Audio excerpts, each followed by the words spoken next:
Welcome to my YouTube channel. সকলকে স্বাগত আমার ইউটিউব চ্যানেলে।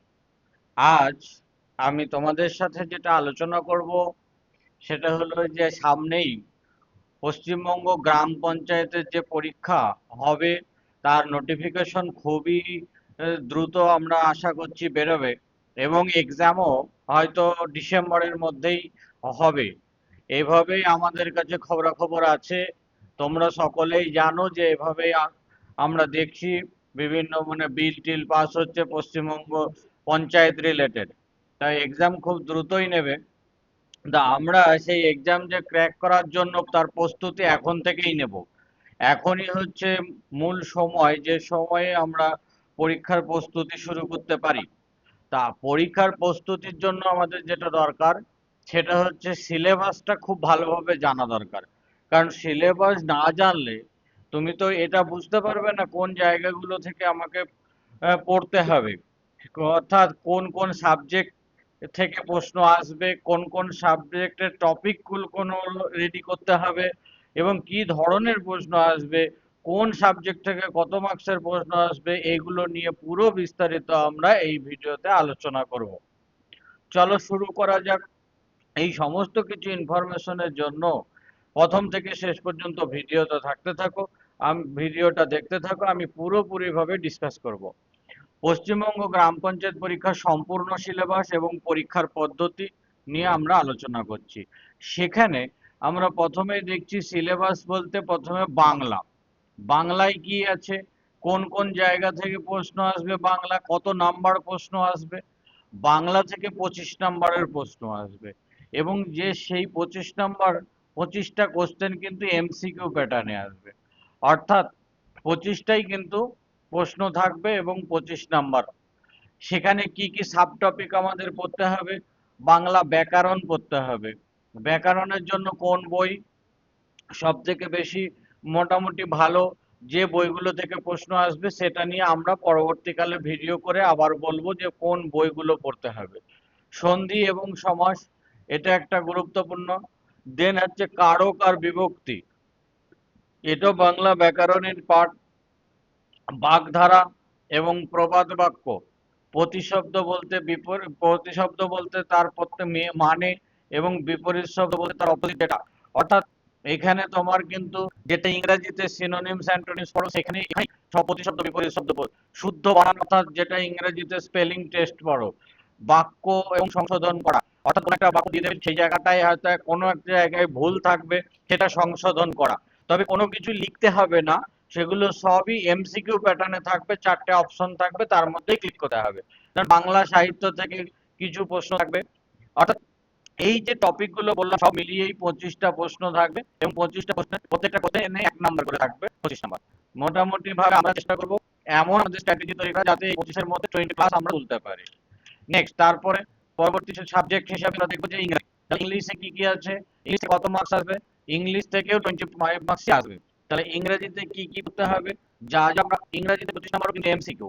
MCQ means multiple choice question, একটা কোশ্চেন থাকবে, প্রত্যেকটা কোশ্চেনে 1 মার্কস করে, অর্থাৎ 25 মার্কস। এই 25 মার্কস কি কি জায়গা থেকে প্রশ্ন এক্সপেক্ট করতে পারি? বলছে সেন্টেন্স কারেকশন। সেন্টেন্স কারেকশন বলতে যেটা, সেটা হচ্ছে এরর কারেকশন আমরা প্রায় করি সেটাই।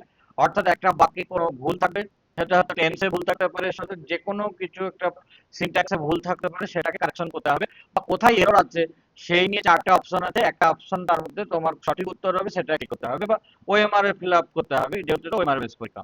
তারপর সাবজেক্ট ভার্ব এগ্রিমেন্ট, এটা খুবই গুরুত্বপূর্ণ একটা ব্যাপার। টেন্স আর্টিকেল, আমরা জানো আর্টিকেল প্রত্যেকটা পরীক্ষায় আছে, এ অ্যান এবং দা কোথায় কি বসে। অর্থাৎ এগুলো নিয়ে যেগুলো এক্সেপশন নিয়ম আছে, যেগুলো জেনারেলি এ বসবে সেটা নয়, যেখানে এ হওয়ার কথা কিন্তু এন বসবে, এন হওয়ার কথা এ বলবে, এবং কোথায় কোথায় দা আর্টিকেল বলবে।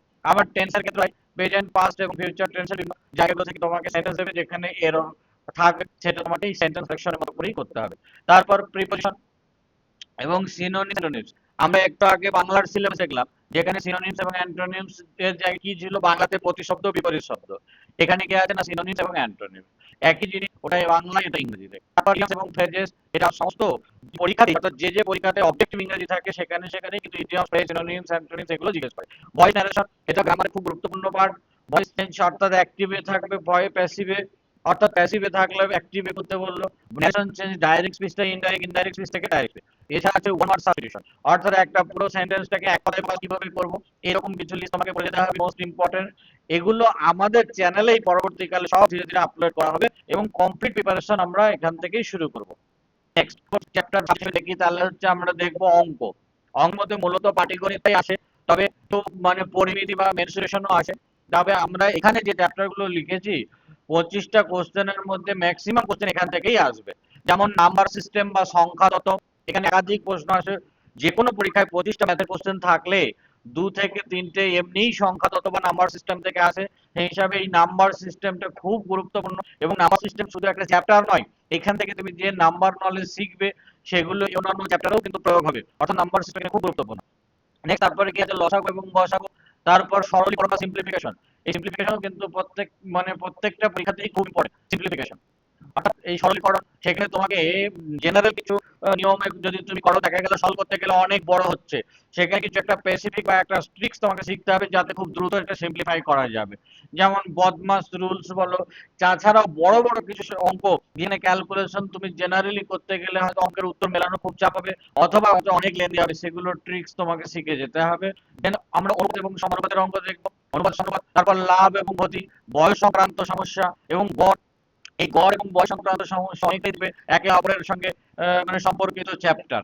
তারপর সরল সুদ, চক্রবৃদ্ধি সুদ, এবং সরল সুদ চক্রবৃদ্ধি সুদ একসাথে মিশিয়ে কখনো অঙ্ক আসছে, একটা সিঙ্গেল অঙ্কেই এখানে সরল সুদ চক্রবৃদ্ধি সুদ দিচ্ছে। আবার এমনি সরল সুদ থেকেও অঙ্ক আছে, চক্রবৃদ্ধি সুদ থেকেও আছে।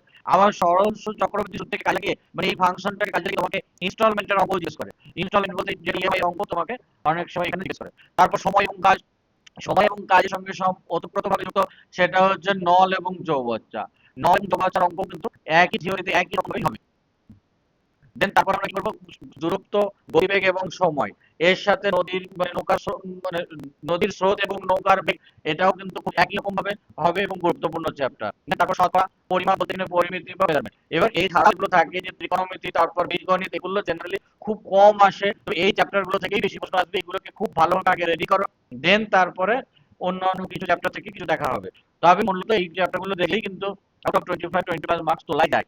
তবে আমাদের এই চ্যানেলে প্রত্যেকটা চ্যাপ্টার ধরে ধরে আমাদের কিন্তু অঙ্ক এখানে করানো হবে এবং সমাধান করা হবে। তারপরে আমরা দেখব কি জেনারেল নলেজে কি কি চ্যাপ্টার আমাদের হবে। জেনারেল নলেজের চ্যাপ্টার বলতে জেনারেলি ভারতের ইতিহাস, বিজ্ঞান, ভূগোল, তারপরে আমাদের সংবিধান, অর্থনীতি, এগুলো তো পড়তে হয়ই। তার সাথে এখানে কিন্তু আছে কি গ্রামীণ উন্নয়ন, অর্থাৎ রুরাল ডেভেলপমেন্ট স্কিম গুলো, রুরাল ডেভেলপমেন্ট রিলেটেড ব্যাপার, পঞ্চায়েত ব্যবস্থা, পঞ্চায়েত ব্যবস্থা সম্বন্ধে তোমাকে পড়তে হবে। ভারতের সংবিধানে পঞ্চায়েতে কি, কোথায় আর্টিকেল, কত আর্টিকেলে বলা ছিল, কোন অ্যামেন্ডমেন্টে বলা হচ্ছে, ত্রিস্তরীয় পঞ্চায়েত ব্যবস্থা কি, এগুলো তোমাকে ভালো করে পড়তে হবে। সাম্প্রতিককালের ঘটনা, সাম্প্রতিককালের ঘটনা বা কারেন্ট অ্যাফেয়ার্স তো সব পরীক্ষাতেই ইম্পর্টেন্ট, এখানেও পড়তে হবে, কিন্তু এখানে একটু নজর রাখতে হবে West Bengal related current affairs গুলো, যেহেতু এটা ওয়েস্ট বেঙ্গল ব্রাঞ্চের পরীক্ষা, সেখানে বেশি ফোকাস করতে পারে। তারপর বিজ্ঞান, জীবন বিজ্ঞান, ভৌত বিজ্ঞান, এবং আমরা যদি দেখি যে পরিবেশ বিজ্ঞান, এগুলো মোটামুটি খুব ইম্পর্টেন্ট। তারপর সায়েন্স টেকনোলজিও অল্প অল্প কিছু কারেন্ট অ্যাফেয়ার্স রিলেটেড জায়গাগুলো থেকে দেখে যেতে হবে। ভারতের ইতিহাস, প্রাচীন মধ্য ভারত এবং আধুনিক ভারত, বিশেষ করে ইন্ডিয়ান ন্যাশনাল মুভমেন্ট, বা আইএনএ দেখে যাবে। তারপরে কাছে জিওগ্রাফি বা ভূগোল, এখানে ওয়েস্ট বেঙ্গল জিওগ্রাফিও কিন্তু আসতে পারে। অর্থাৎ এইগুলো মোটামুটি ভালো করে দেখতে হবে। জেনারেল যে এমনি পুরাতন সিলেবাস অনুসারে 10 নাম্বার আছে, কিন্তু আমরা প্রায় শুনছি যে এক্সামটা এখন থেকে নাকি মানে পাবলিক সার্ভিস কমিশনের হাতে দেওয়া হবে। যদি পাবলিক সার্ভিস কমিশন এই এক্সামটা নেয়, তাহলে তার সিলেবাসের কিছু পরিবর্তন হতেও হতে পারে। যদি পরিবর্তন হয়, সেক্ষেত্রে তোমার এখানে মার্কসের কিছু কম করা হলে আমরা সেটা আমাদের চ্যানেলে জানিয়ে দেবো। এছাড়াও জেনারেল